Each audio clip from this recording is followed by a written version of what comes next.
Primero que nada vamos a definir lo que es una apnea, y la apnea es la ausencia de la respiración en el recién nacido por un periodo de 20 segundos o menos si se acompaña de bradicardia, hipotensión, disminución de la saturación, cianosis o palidez.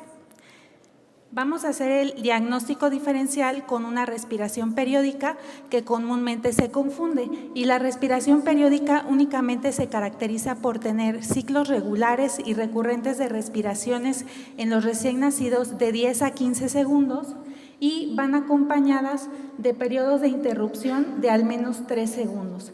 Es un patrón benigno, es consecuencia de la inmadurez que tiene el recién nacido en el centro respiratorio y no requiere ningún tratamiento. La incidencia de la apnea es muy común y es inversamente proporcional a la edad gestacional y al peso. Es el padecimiento más frecuente que tenemos en los recién nacidos menores de 29 semanas. Como ven en esta tabla, el menor de 29 semanas o menor de 1 kilo tiene una incidencia de hasta 90% de presentar apnea, a diferencia del prematuro de 34 a 35 semanas, que únicamente es un 7%. Y se estima que aproximadamente el 25% de los recién nacidos menores de 2.500 gramos presentan un periodo de apnea en los primeros 10 días de vida. Vamos a comenzar brevemente con algo de la función respiratoria del recién nacido y bueno, estos neonatos tienen una menor respuesta ventilatoria a los incrementos de CO2 y esto está dado por inmadurez que tienen en el centro respiratorio, que va a estar mediado por quimiorreceptores que veremos más adelante, así como una respuesta ventilatoria bifásica a la hipoxia. ¿Qué quiere decir esto? Que con un incremento de la ventilación de aproximadamente 1 minuto, el recién nacido incrementa su respiración durante este minuto y luego es seguido de disminución de los movimientos. Una alteración en la respuesta aferente de las vías aéreas también tienen alterada, reflejos inhibitorios exagerados y tienen falta de tono muscular de la vía aérea superior. En este esquema vamos a ver lo que es la respuesta ventilatoria a la hipercapnia y el centro respiratorio que tienen los recién nacidos lo tenemos en la médula espinal. Aquí en la médula espinal vamos a tener estos quimiorreceptores que son centrales, los cuales se van a presentar cuando incremente el CO2 o incremente lo que es los hidrogeniones en un estado, por ejemplo, de acidosis, principalmente respiratoria. Y los que no tenemos a nivel central a lo que es la médula espinal, tenemos los quimiorreceptores que se llaman periféricos. Y estos vemos que se presentan principalmente cuando disminuye lo que es la saturación o lo que es el oxígeno. Entonces tenemos estas consecuencias, esta triada. El paciente presenta apnea, obviamente va a tener hipoventilación y va a presentar bradicardia y desaturación. No siempre presenta desaturación o no siempre presenta bradicardia. Cuando presenta bradicardia es porque hay una disminución en la entrega de oxígeno y se estimulan estos quimiorreceptores que tiene el recién nacido en el cuerpo carotídeo. Y cuando está presente la apnea, pues obviamente van a estar inhibidos los reflejos y el recién nacido presenta desaturación.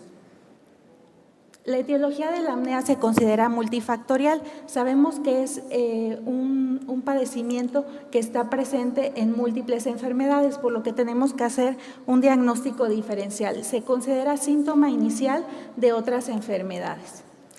Por lo tanto, la clasificamos como mixta, central u obstructiva. La más frecuente es mixta, de 50 a 75%, y central, de 10 a 25%, y obstructiva, de la misma incidencia.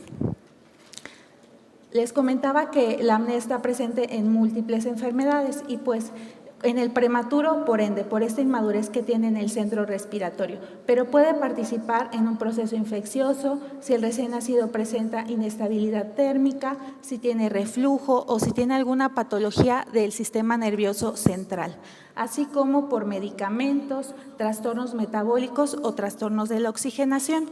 Por lo tanto, tenemos que hacer una anamnesis de nuestro paciente y empezar a integrar por aparatos y sistemas qué es lo que nos está causando la apnea para tratarla correctamente. Entonces, a nivel ventilatorio, el paciente va a tener una obstrucción de la vía aérea o puede ser por edema nasal o por secreciones.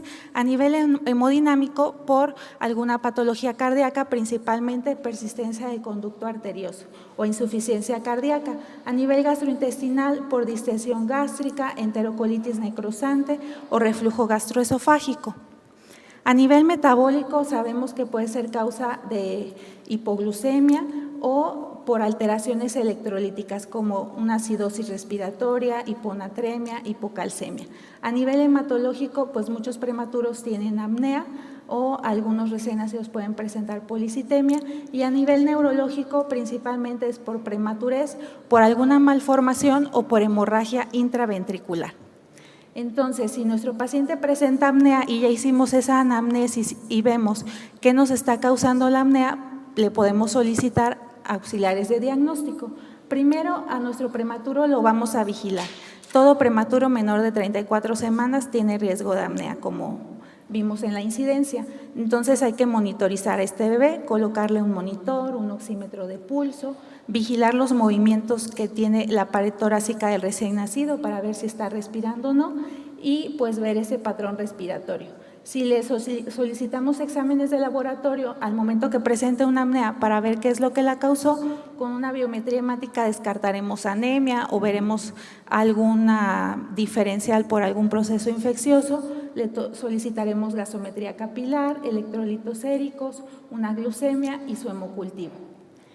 Y nos podemos apoyar, si fuera, por ejemplo, por una telectasia que me está dando acidosis respiratoria y apnea, pues en una radiografía de tórax lo confirmaría. Y para descartar malformaciones del sistema nervioso central, su ultrasonido transfontanelar o solicitarle su registro poligráfico con un electroencefalograma para descartar crisis convulsivas. A nuestro prematuro lo vamos pues a individualizar y dependiendo de lo que él tenga es como lo vamos a manejar. Hay que evitar causas precipitantes como obstrucción de la vía aérea, principalmente por una sonda, o cuando el prematuro está en fototerapia le colocamos el vendaje ocular y muchas veces nos obstruye lo que es las narinas. Tenemos que mantener la temperatura adecuada, mantener una saturación adecuada y es muy importante la vía aérea alineada. Y ahora bien, en cuanto al manejo, ¿qué es lo que existe de nuevo? Pues tenemos primero que en el tratamiento de la apnea pues debe de ir encaminado principalmente a estos tres objetivos: estabilizar o corregir las causas que me producen la apnea, restaurar el reflejo respiratorio y regular el patrón respiratorio.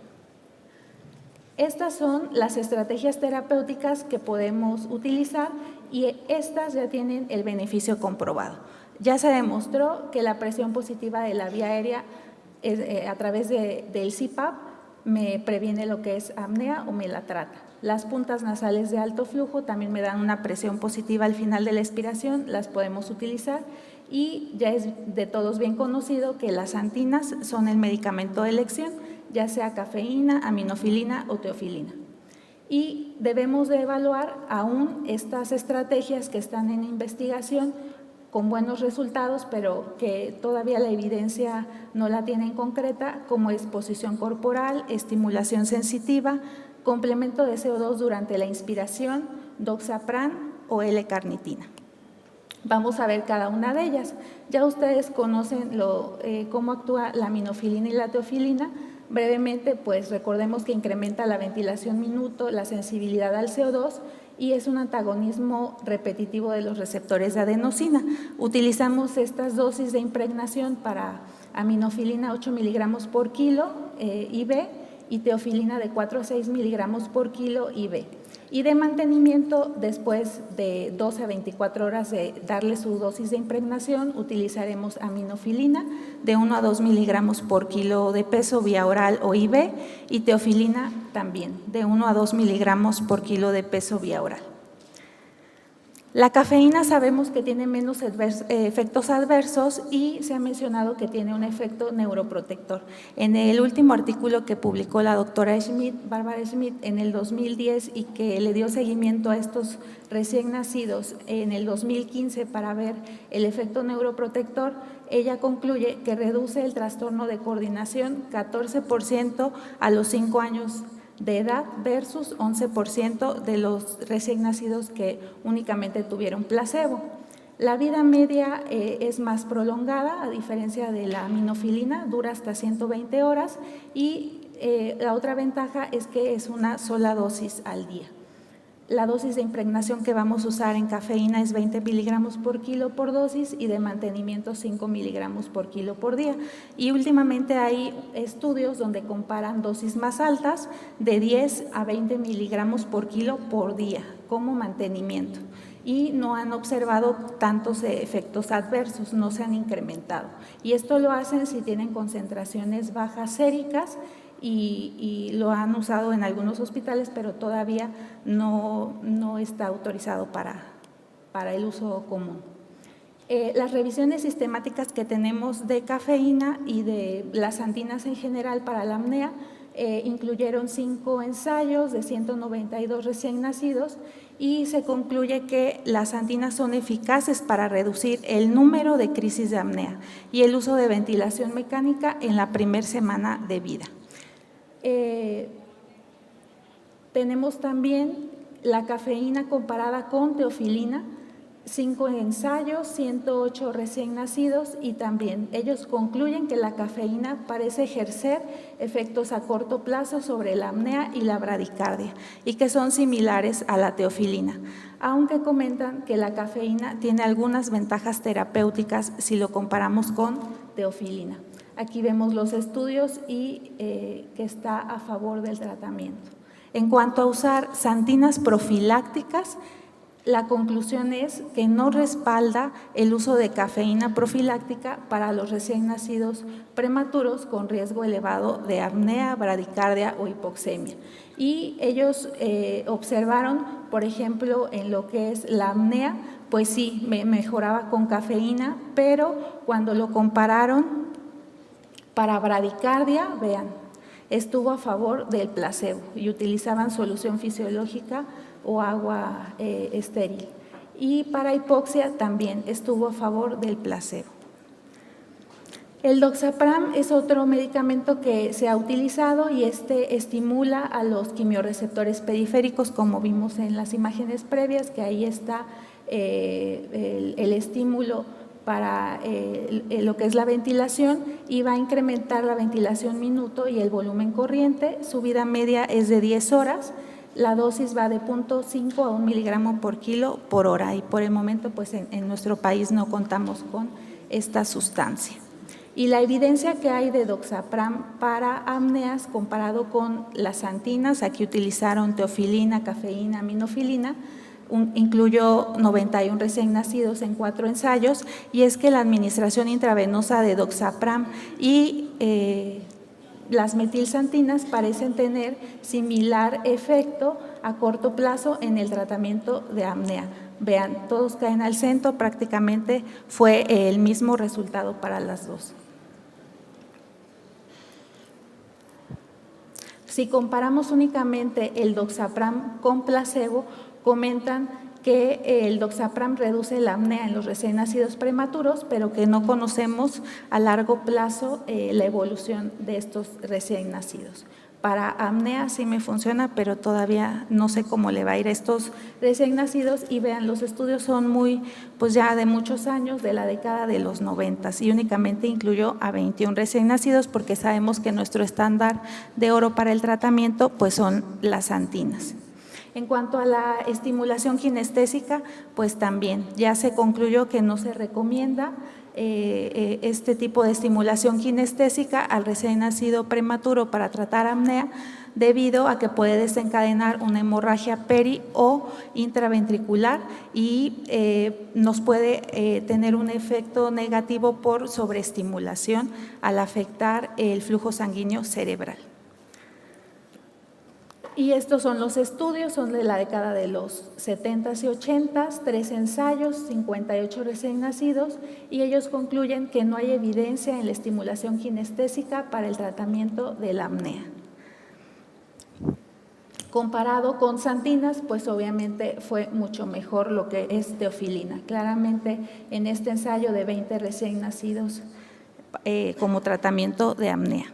Ahora, como otra terapéutica se ha utilizado de estimulación sensorial, mamá canguro, sabemos los múltiples beneficios que tiene en cuanto a la temperatura, mejorar la saturación, tener un efecto emocional de apego al recién nacido, pero no contamos con evidencia para sustentar que la técnica de madre canguro sea un tratamiento de apnea.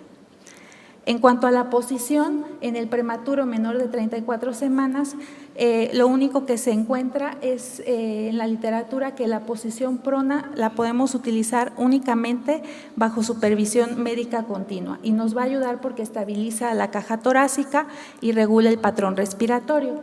Y la posición supina la vamos a utilizar cuando el paciente no se encuentre bajo supervisión médica y hay menos riesgo, como sabemos ya, de muerte súbita. El uso de L-carnitina también por el momento no está justificado y se recomienda la realización de más estudios para que podamos incluir en el manejo la suplementación de L-carnitina en los prematuros con apnea. Y esto es lo que se ha estado recientemente estudiando, que es el uso de dióxido de carbono inhalado. Lo que se hace es que se le dé al paciente inhalación de dosis muy bajas de CO2, debido a la fisiología de esta sustancia y por el momento no existe evidencia para dar el tratamiento. Aquí hay unos resultados. Los únicos artículos que ustedes pueden encontrar haciendo una búsqueda en PubMed son del doctor Álvaro. Él está realizando esta intervención en un hospital de Canadá y son de él 2 publicaciones, una del 2007 y la más reciente es esta que les muestro, del 2012. Él lo que está haciendo es tener 2 grupos, un grupo al que únicamente se le da teofilina y al otro grupo le da CO2 inhalado, 0.5 litros por minuto.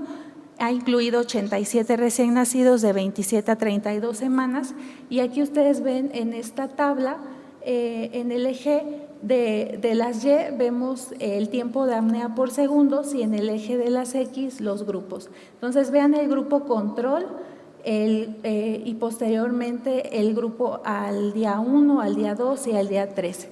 Y vemos en negro los grupos de teofilina en estas barras y los grupos de CO2 en las barras claras.